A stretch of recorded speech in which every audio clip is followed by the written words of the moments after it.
La moto que vous avez sous les yeux est une des nouveautés majeures du millésime 2023, la Suzuki GSX 8S. Alors pourquoi une nouveauté majeure? Tout d'abord parce qu'elle signe le renouveau de chez Suzuki avec un nouveau roadster et également un moteur inédit. Et ça, rien que ça, c'est un petit événement pour la marque Damamatsu.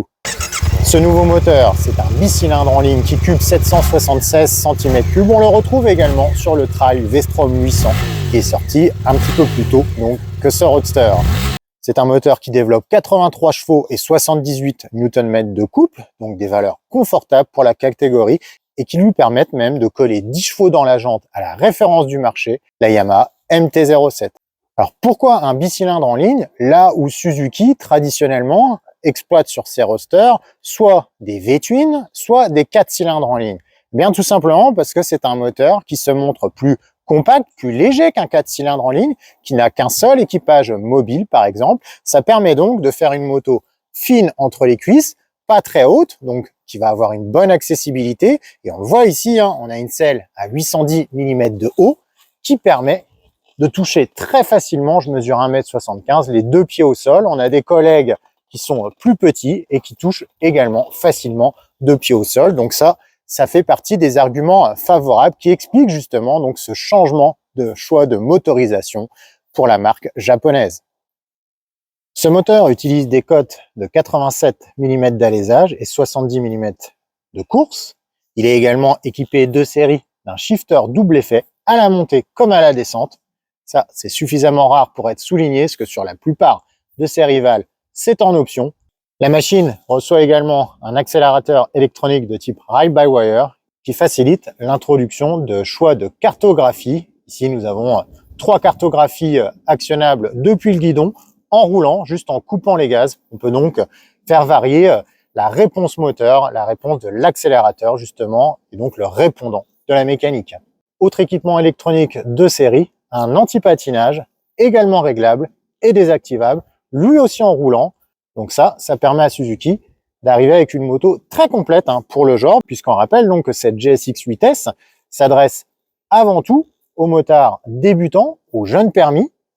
Cependant, on remarque néanmoins un accastillage qui font que la moto a aussi des prétentions supérieures, notamment en termes de dynamisme, puisqu'on voit qu'il y a une belle fourche inversée de chez Kayaba, de 43 mm, qui n'est pas réglable, un amortisseur de la même marque, qui est lui réglable en précharge. On remarque aussi des étriers radiaux 4 pistons de chez Nissin. Donc tout ça, ça concourt quand même à faire un solide train avant. Et puisqu'on parle de train avant, on observe que Suzuki reconduit donc ces optiques superposées qui sont un petit peu la signature visuelle de sa saga GSX-S.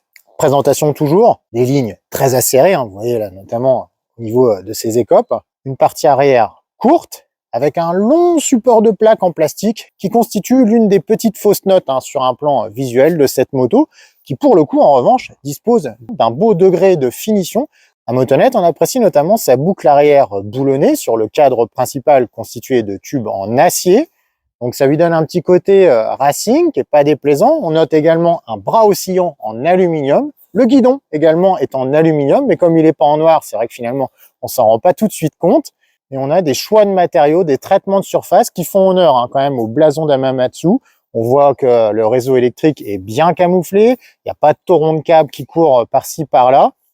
Il y a des petits caches à droite à gauche, notamment au niveau du régulateur là sur le côté droit du moteur. Donc ça c'est bien vu. Il y a une petite plaque sur le silencieux aussi. Par contre elle est en plastique. Donc ça effectivement c'est joli de loin, mais quand on se penche dessus, ça le fait un petit peu moins on va dire. Bref, c'est une machine qui supporte très favorablement l'examen visuel, même si on déplore un levier d'embrayage un petit peu cheap qui est par ailleurs non réglable, l'absence de caoutchouc sur les repose-pieds qui laisse présager des dispersions de vibrations, même si Suzuki nous assure avoir installé un inédit double équilibrage pour justement éradiquer toutes les vibrations. On déplore également l'absence d'une prise USB. Ça, c'est un peu dommage en 2023 de ne pas installer ça de série. Et puisqu'on parle de détails pratiques, sachez que le coffre n'a pas beaucoup d'espace, à peine de quoi mettre un petit bloc disque et encore.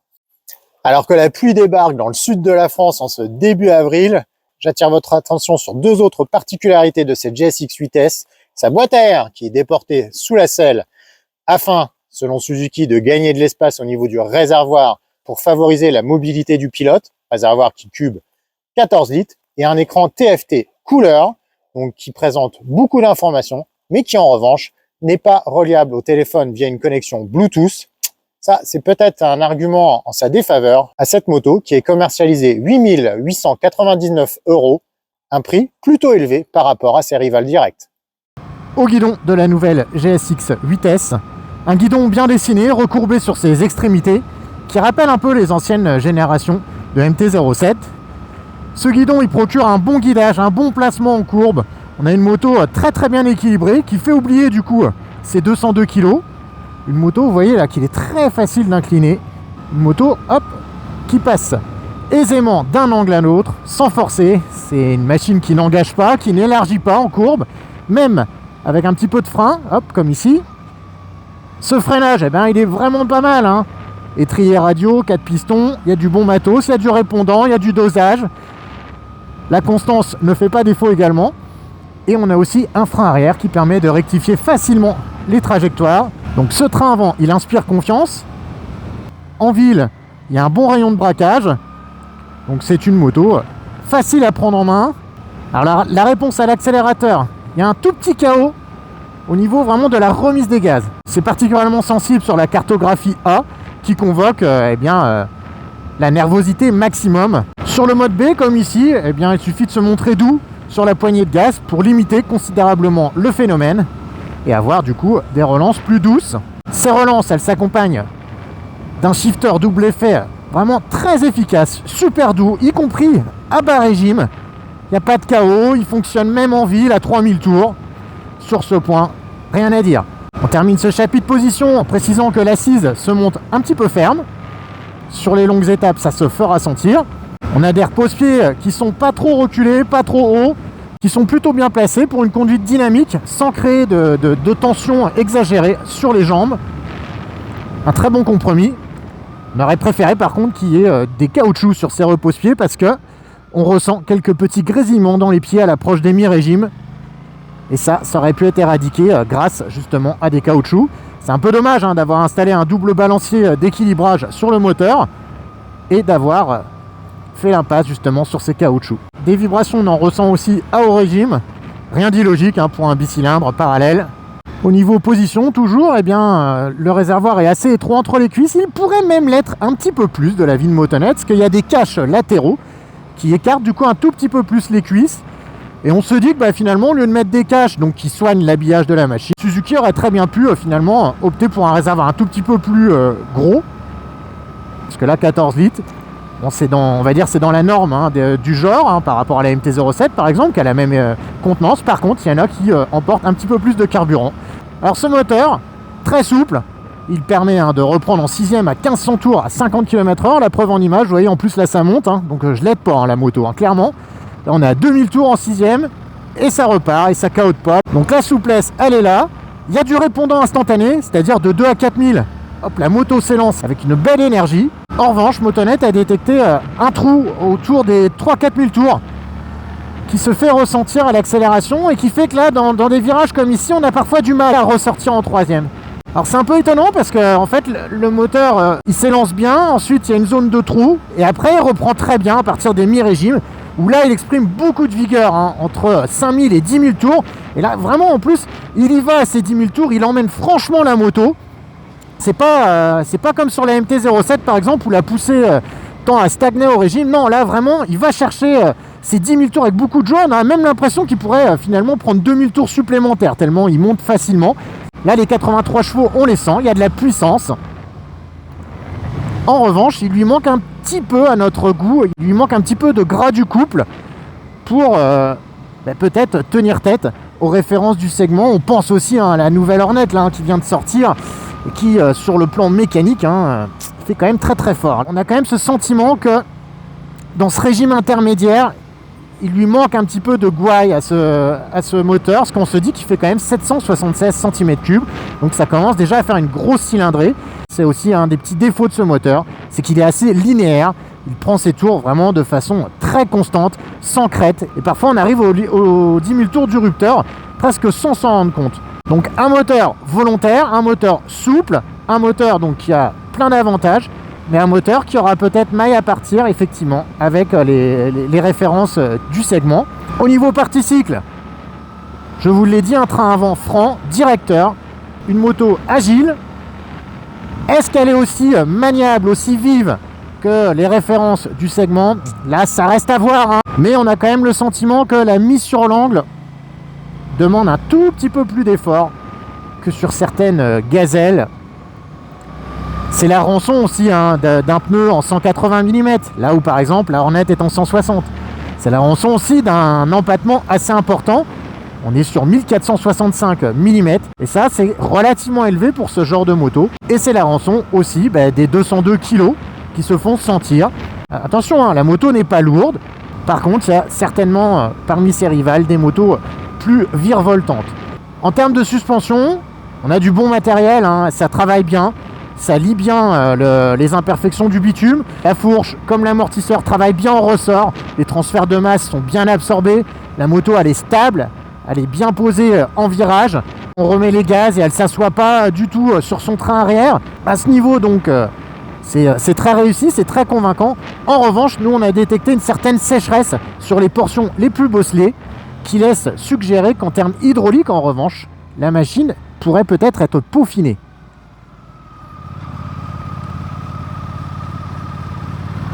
Problème, on ne peut pas intervenir sur les lois hydrauliques de ces suspensions, ce qui fait que cette sécheresse d'amortissement associée à la relative fermeté de l'assise fait que sur les portions les plus chaotiques, on a quand même une moto qui tend un petit peu à secouer le bas du dos, qui garde en revanche sa trajectoire. Elle n'est pas dandinante, mais effectivement là aussi dans la catégorie il y a des machines qui se montrent un tout petit peu plus tolérantes, quitte parfois à être un petit peu moins rigoureuse en courbe. On pense là par exemple à la MT-07 qui a des suspensions carrées plus souples que cette Suzuki, mais qui le paye en contrepartie en termes de rigueur lorsque le rythme s'accélère.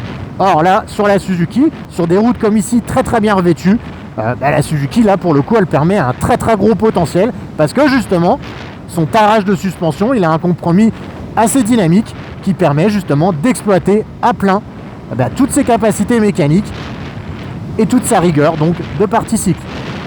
On termine ce tour d'horizon avec le tableau de bord, un tableau de bord TFT 5 pouces couleur, plutôt lisible, facile à prendre en main.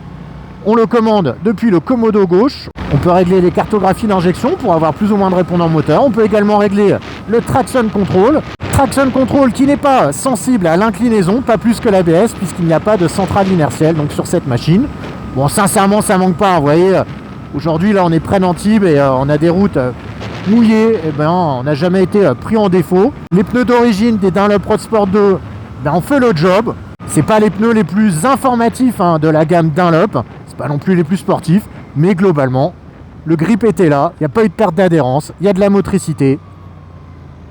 Mission accomplie.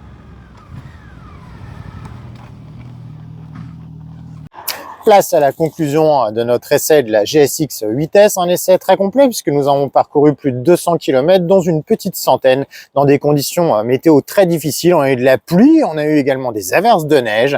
Donc on peut vous dire que là, pour le coup, on a pu éprouver la machine aussi bien sur le sec ce matin que dans des conditions beaucoup plus difficiles, ce qui donne finalement une bonne approche à cette machine intéressante car homogène. C'est une machine justement, lorsque la pluie s'est invitée, que les conditions étaient donc glissantes, qui nous a pas mis en défaut, avec laquelle on avait de la confiance dans son train avant, qui je vous l'ai dit, est directeur, est neutre, se place correctement sur l'angle, il y a de l'adhérence, il y a du renvoi à l'information, donc on n'a pas été en difficulté justement lorsque les conditions pourtant le sont devenues. On a également un bon contrôle de la puissance grâce à un moteur qui a du répondant, qui a de la rondeur, qui a suffisamment de couple donc pour rouler sur le couple justement et donc se sortir des virages, des épingles sans être secoué trop énergiquement par la mécanique. On a quand même noté, je vous l'ai dit, un petit à-coup à la remise des gaz et ce fléchissement de la puissance aux alentours de 3-4 000 tours qui fait que parfois on n'est pas tout à fait sur le bon rapport, mais globalement c'est un moteur réussi, même s'il lui manque une pincée d'explosivité, une pincée de caractère qui pourrait certainement lui permettre de mieux tenir la distance face à ses rivaux. Au niveau partie cycle, on retrouve cette homogénéité, à savoir donc un très bon compromis entre le dynamisme et le confort, même si effectivement il y a une hydraulique un poil ferme qui se fait sentir lorsque les parties deviennent tabassantes, si j'ose dire. Mais globalement, il y a une bonne maîtrise de la partition et on sent là quand même qu'on s'éloigne des motos d'entrée de gamme d'autrefois qui avaient souvent une pompe à vélo devant, une barre à mine derrière. Aujourd'hui, eh bien, les motos pour débutants et pour débutantes, elles sont correctement suspendues, elles ont des bons freins. En revanche, cela se traduit forcément par une augmentation au niveau de la facture, puisque je vous l'ai dit, cette moto, elle est à 8 899 €, ce qui fait quand même une coquette somme, hein, et on est même en droit de s'interroger, puisque autrefois, une moto entrée de gamme, c'était 7000 balles. Aujourd'hui, c'est 9000. Ah, ça fait quand même une sacrée différence. Sur ce point, Suzuki se met en ligne, bicylindre en ligne, avec la catégorie. Elle se met aussi en ligne avec son époque, puisque il y a un écran TFT, il y a des aides électroniques dont on a parlé. Et plus globalement, elle se met en ligne avec ses concurrentes. Alors, ces concurrentes, quelles sont-elles? Évidemment, la référence du genre, c'est la MT-07, avec son bicylindre parallèle qui développe 73 chevaux, une moto très péchue, légère, plébiscitée par les moto-écoles, par les débutants, mais pas que, par des moteurs plus expérimentés, parce que justement, son moteur, il a de la joie de vivre, il a beaucoup de vie.